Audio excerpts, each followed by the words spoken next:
저번에 요즘에 부츠가 좀 관심이 간다고 얘기했잖아요. 사실 부츠가 디자인적으로 예뻐서 그냥 패션적 아이템으로만 끌리는 게 아니라 뭔가 다른 매력이 더 있는 것 같았거든요. 그래서 오늘은 그 하나 더가 뭔지, 그리고 또 가죽에 대해서 좀 얘기를 해볼까 합니다. 그래서 제 생각에는 이제 가죽 부츠는 뭔가 남자들한테 본능적으로 있는 이 패션적 아이템뿐만 아니라 뭔가 약간 기어, 장비로서의 끌림이 있는 것 같습니다. 우리가 이제 게임을 할 때도 이 아이템을 장비를 막 하잖아요. 그럴 때 뭔가 디자인적인 끌림도 있지만 그 성능적인 거에 끌려가지고 막 더 업그레이드된 장비를 착용하고 하는 것처럼 이 가죽 부츠 같은 경우에는 내가 신었을 때 기능적으로 좀 더 우월해지는 거, 그리고 나와 함께 시간이 흘러갈수록 조금 더 업그레이드 되는 거, 이게 이제 패션 아이템을 넘어서 또 하나의 끌림이 있는 포인트라고 생각이 듭니다. 그래서 이제 오늘은 내가 이제 가죽 부츠를 선택하기 전에 내가 목표로 하는 게 뭔지, 내가 기대하는 모습이 뭔지, 그리고 그 기대하는 모습을 충족시키려고 그러면 어떤 기준으로 신발을 고르고 가죽을 선택해야 되는지에 대해서 얘기를 해볼게요.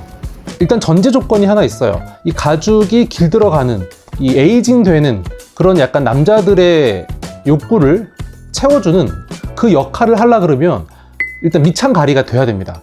오랫동안 얘를 레벨업을 시킬 거잖아요. 근데 이제 밑창이 닳아가지고 레벨업이 되기 전에 신발을 못 신게 되면은 의미가 없으니까 이 밑창이 갈아야 되는데, 요즘에는 워낙에 여러 제화 업체에서 리솔 서비스를 제공하는 업체들이 많이 있으니까 꼭 구디어 웰트가 아니더라도 이 가죽을 살려서 계속 신을 수 있느냐가 첫 번째 조건일 것 같아요. 그 다음에 이제 가죽 선택이죠. 사실 제가 이제 에이징 되는 가죽 부츠에 처음 관심을 가진 건 제 오래전 영상인 이 닥터 마틴 영상을 보시면 알 수 있는데, 이 닥터 마틴은 오래 신다 보면은 이 겉표면이 여지없이 갈라지는 것 때문에 항상 아쉬움이 남았었거든요. 그래서 생각해 봤습니다. 어떤 사양이어야, 어떤 가죽이어야 이제 겉이 깨지지 않고 갈라지지 않고 오래 신을 수 있는가. 이 첫 번째 가죽의 형태에 대해서 말씀드려 볼게요. 일단은 닥터 마틴과 같은 이제 코팅된 가죽입니다. 가죽 표면에 어떤 형태로든 코팅이 올라가게 되면은 이 코팅이 크랙이 가거나 갈라질 확률은 언제나 이제 가능성은 존재하게 됩니다.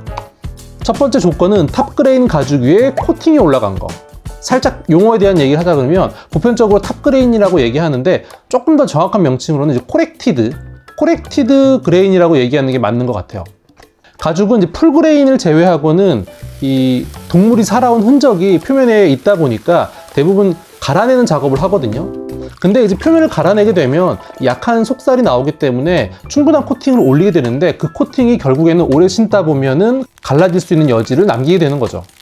근데 이 탑그레인, 이 코렉티드 레더 같은 경우에는 어차피 표면을 다듬을 거기 때문에 깔끔하고 비싼 원피를 사용할 필요가 없어요. 그래서 이제 가격이 저렴한 게 장점입니다. 근데 이 사양을 우리가 고려하기에는 이미 닥터 마틴에서 경험해봤던 조합이기 때문에 이 사양은 이제 빼자고요. 그럼 그 다음 두 번째, 풀그레인 레더에 코팅이 올라간 가죽입니다. 이거는 피부가 이쁜 가죽, 이쁜 동물만 사용해가지고 표면을 다듬지 않고 그대로 코팅을 올리는 건데, 그렇기 때문에 이 가죽의 결을 보정하는 역할은 코팅이 거의 같지 않고 이 가죽을 보호하는 역할로만 들어갑니다. 그러다 보니까 앞서 말씀드렸던 이 탑그레인 가죽에 코팅이 올라간 것보다는 상대적으로 코팅을 좀 적게 할 수가 있죠.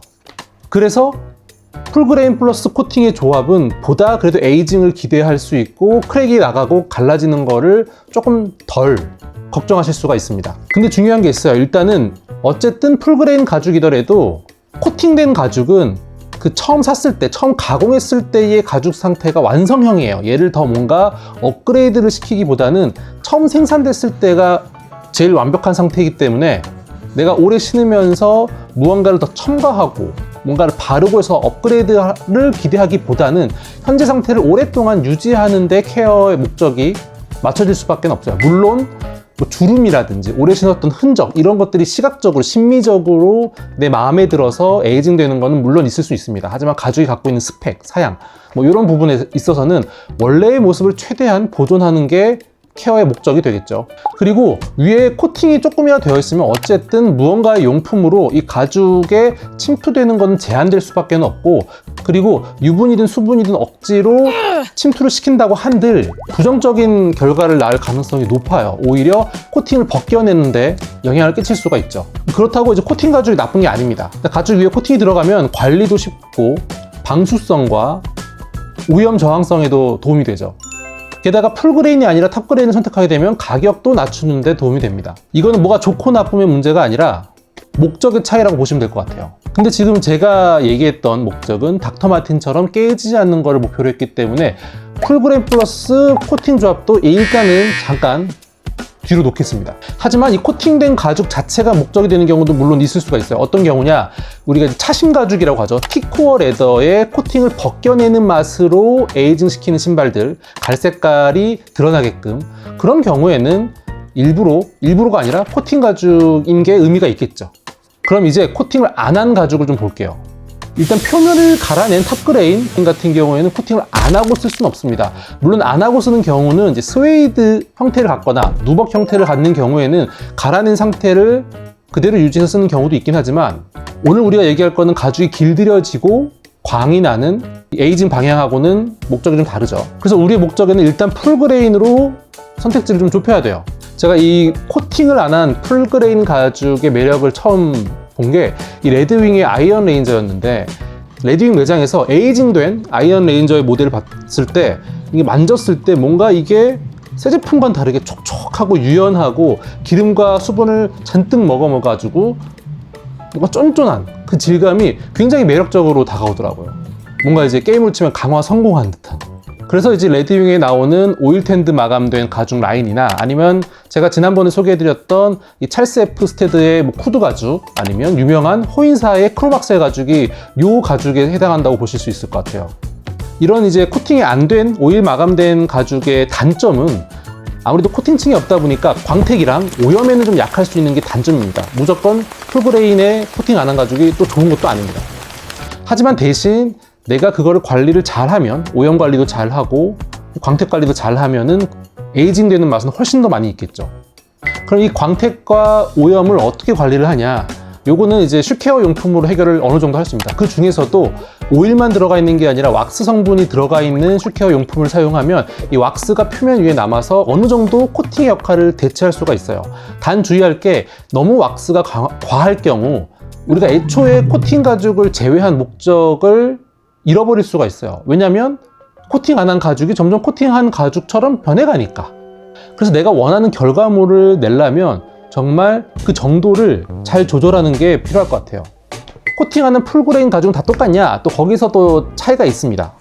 가죽을 이제 무드질하는 방식, 태닝 방식이라고 하죠. 그거를 이제 크롬 방식과 베지터블 방식이 있는데, 크롬 방식 같은 경우는 되게 빠르고 효율적이에요. 그래서 빨리 생산을 할 수가 있고 초기 방수성도 우월하고, 대신에 사용하면서 색이 변하는 그런 풀업 효과라든지 이런 것들은 기대하기 좀 어렵습니다. 흔히 이제 가죽의 파티나라고 하죠. 패티나라고 하죠. 두 번째는 베지터블 태닝 방법인데, 요건 정반대예요. 처음에는 크롬 태닝보다는 좀 빳빳하지만 쓸수록 좀 더 부드러워지고 시간이 지나면서 색이 진해지고 깊어집니다. 우리가 얘기하는 그런 패티나, 가죽의 오랜 사용에 따른 흔적이죠. 물론 이제 깔끔한 걸 좋아하시는 분들은 이게 안 맞을 수도 있어요. 그런 경우에는 이제 크롬 태닝한 가죽이 더 맞겠죠. 그래서 우리 간혹 보는 에이징 정말 잘 되는 가죽 같은 경우에는 단순히 코팅 안 한 가죽이라는 공통점만 있는 게 아니라 이 태닝 방식에서 확연하게 차이 나는 경우도 있습니다. 참고로 아까 말씀드린 호인사의 그 유명한 크롬악셀도 이름 자체에 크롬이 들어가긴 하지만 크롬 태닝과 베지터블 태닝을 컨비네이션으로 교합한 태닝 방식이기 때문에 에이징 되는 맛이 좋죠. 자, 그러면 이쯤 들었을 때, 아, 나는 코팅 가죽이 맞겠다, 코팅 안 한 오일 마감이 맞겠다라는 게 좀 결정되셨을 수도 있는데, 그러면 이 두 제품을 어떻게 관리를 해야 되느냐, 이 케어 용품에 대해서 좀 얘기를 좀 해볼게요. 코팅 가죽 같은 경우에는 앞서 말씀드린 것처럼 얘를 뭔가를 더 막 첨가해가지고 막 레벨업을 시킨다기보다는 최대한 현 상태를 오래 유지하고 가죽이 부드러워지는 과정에도 코팅이 깨지지 않고 손상되지 않게 하는 게 목적이 더 맞아요. 그렇게 관리를 잘하면 가죽이 코팅 가죽도 오래 쓰더라도 갈라지거나 벗겨지지 않으면서도 내가 원하는 에이징 느낌을 낼 수가 있죠. 그래서 제가 추천하는 조합은 수분을 공급하는 델리케이트 크림하고 어느 정도 왁스 성분이 포함되어 있는 슈크림의 조합이에요. 델리케이트 크림은 처음에는 유수분 밸런스가 괜찮았던 이 코팅된 가죽이 사용하면서 좀 건조해지고 혹은 코팅이 손상되면서 그 틈으로 가죽의 유수분이 빠져나가고 이렇게 날아간 수분을 공급해주는 걸 델리케이트 크림으로 하고, 그 다음에 왁스 성분이 가미된 슈크림으로 이 표면을 살짝 덮어가지고 보습을 해주는 거죠. 수분이 날아가지 않게. 그러면서 이 코팅의 역할을 보완해주는 그런 방식으로 관리를 하는 게 맞는 것 같습니다. 근데 만약 내가 구매한 거는 코팅된 가죽인데 이 차심 가죽인데 얘를 막 오일하고 수분을 먹여서 막 쫀쫀하게 만들고 싶어 막 이런 욕심이 날 수가 있거든요. 근데 그게 잘못하면은 오히려 그 코팅을 벗겨내는 역할을 한다고 해요. 가죽이 받아들일 수 있는 유수분의 양을 초과로 먹게 되면은 잘 코팅되어 있던 이 가죽이 이 코팅층을 밀어내가지고 얘가 박리 현상을 또 일으킨다고 하니까 이 무리하게 유수분을 억지로 침투시키려고 하는 노력은 피하시는 게 좋을 것 같습니다. 그 다음에는 이제 오일 마감되어 있는 코팅 안 된 가죽인데 이런 경우에는 사실은 애초에 가죽이 나올 때 충분한 유수분을 머금은 상태로 나오는 경우가 많은데 하지만 내가 신고 다니면서 이제 접히는 이런 부분 때문에 유수분이 안에서 이동하기도 하고 어쨌든 위에 코팅이 없기 때문에 외부 환경에 따라서 이 기름과 수분이 또 날아가기도 하기 때문에 이거를 보충해주는 관리가 좀 필요할 것 같아요. 그렇기 때문에 슈크림을 선택할 때 이 왁스 성분이 과한 경우에는 안 맞을 수가 있어요. 우리는 그 안에다가 부족했던 유분과 수분을 침투시켜 가면서 관리를 해야 되는데 왁스 성분이 표면에 코팅 역할을 해서 막아버리게 되면 그 안으로 더 이상은 침투시킬 수가 없을 수 있으니까. 그리고 요 왁스 성분이 과한 거를 조심해야 되는 이유는 혹은 왁스 성분이 과하지 않더라도 너무 많이 발라가지고 과한 왁스층을 만드는 걸 조심해야 되는 거는 제가 이거 예전 영상 보신 분은 알겠지만 제가 했던 실수잖아요. 제가 일본에 갔을 때 비 맞았다고 왁스 성분이 있는 슈크림을 과도하게 발랐다가 위에 백화 현상이 일어나는 게 있거든요. 얘 온도가 낮아지고 나면 바를 땐 모르다가 굳어가지고 왁스가 하얗게 위에 표면에 남아서 굉장히 못생겨지는 거죠. 또 주름에 따라 그 왁스 자체가 갈라지기도 하고. 그래서 왁스 성분이 포함된 슈크림을 사용할 때는 코팅 가죽이든 아니든 최대한 조금씩 얇게 바르는 게 필요할 것 같습니다. 그래서 요 오일 마감된 가죽에 사용할 만한 아이템을 좀 추천해드리면 제가 선택했던 거는 이제 베네시안 슈크림이에요. 제가 지난번에 한번 에이징을 시켜보겠다고 예고를 드렸는데 이 베네시안 슈크림이 이 호인사에서도 크로막셀 가죽에 권장하는 제품이고요. 실제로 호인사에서 자기들 가죽을 광택 처리하기 전에 이 베네시안 슈크림을 소량 사용한다고 합니다. 실제로 이 베네시안 슈크림은 제형이 묽어가지고 바르고 흡수시키기에도 되게 좋고요. 다만 이제 짚고 넘어갈 게 베네시안 슈크림에도 왁스 성분과 유수분이 적절히 들어있지만 이 딥 컨디셔닝 제품은 아니에요.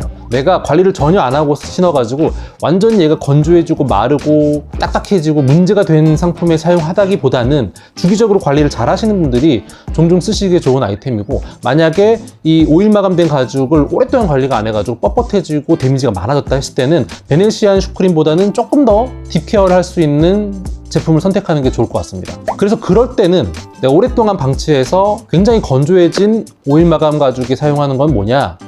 크게 두 가지가 있는데 리츠풋 오일이라고 해가지고 요 정강이뼈, 소의 정강이뼈에서 나오는 기름으로 만든 이 가죽 케어 용품이 있거든요.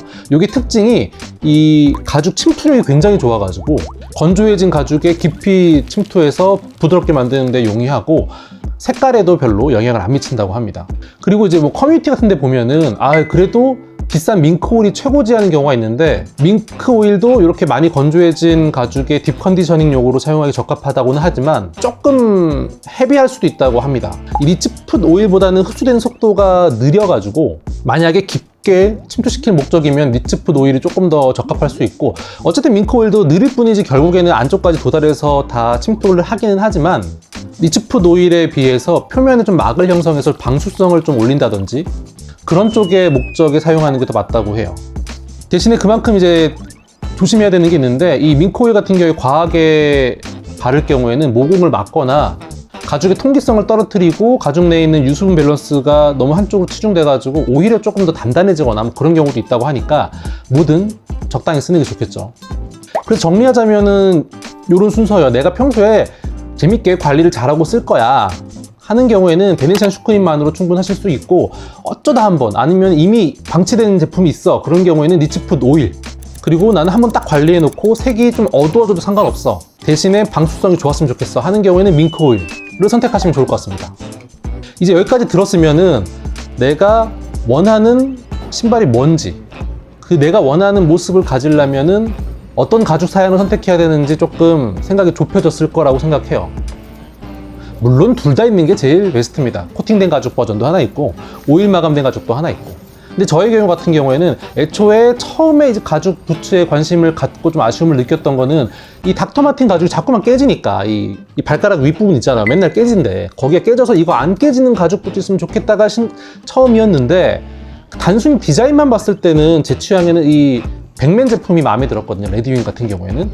근데 얘는 사실은 코팅된 마감이에요. 물론 이것도 굉장히 이제 아날린 레더라고 해서 굉장히 좋은 풀그레이에다가 얇게 코팅해서 충분히 잘 에이징 시키면서 쓸 수는 있지만 실제 매장에 가서 봤더니 제가 원하는 결과물은 이 아이언 레인저의 코팅 안 된 가죽이 더 가깝더라고요. 그래서 다른 신발 쇼핑과는 다르게 구매하자마자의 모습이 아니라 오래 신었을 때의 모습을 목표로 이 가죽 부츠를 고민하시는 분이 있다 그러면 이번 영상이 도움이 되셨길 바랍니다. 게다가 이런 이제 가죽 부츠는 가격이 되게 비싸니까 이 정도의 제품을 구매를 하기 전에는 어느 정도 좀 공부를 하고 선택을 하시는 게 필요할 것 같습니다. 이렇게 오늘 이제 가죽 부츠하고 이 부츠에 사용되는 가죽에 대해서 한번 얘기를 해봤는데 여러분들의 이제 쇼핑 성공과 이제 중복 지출을 막는 데 도움이 되셨으면 좋겠습니다. 그럼 다음에도 이제 쇼핑에 도움이 되고 여러분들 지갑에 돈을 아낄 수 있을 만한 정보를 또 찾아가지고 오겠습니다. 그리고 댓글로 제가 얘기했던 그런 조건에 부합하는 레드윙 말고 다른 브랜드의 제품 있으면 좀 공유해 주시면 감사할 것 같아요.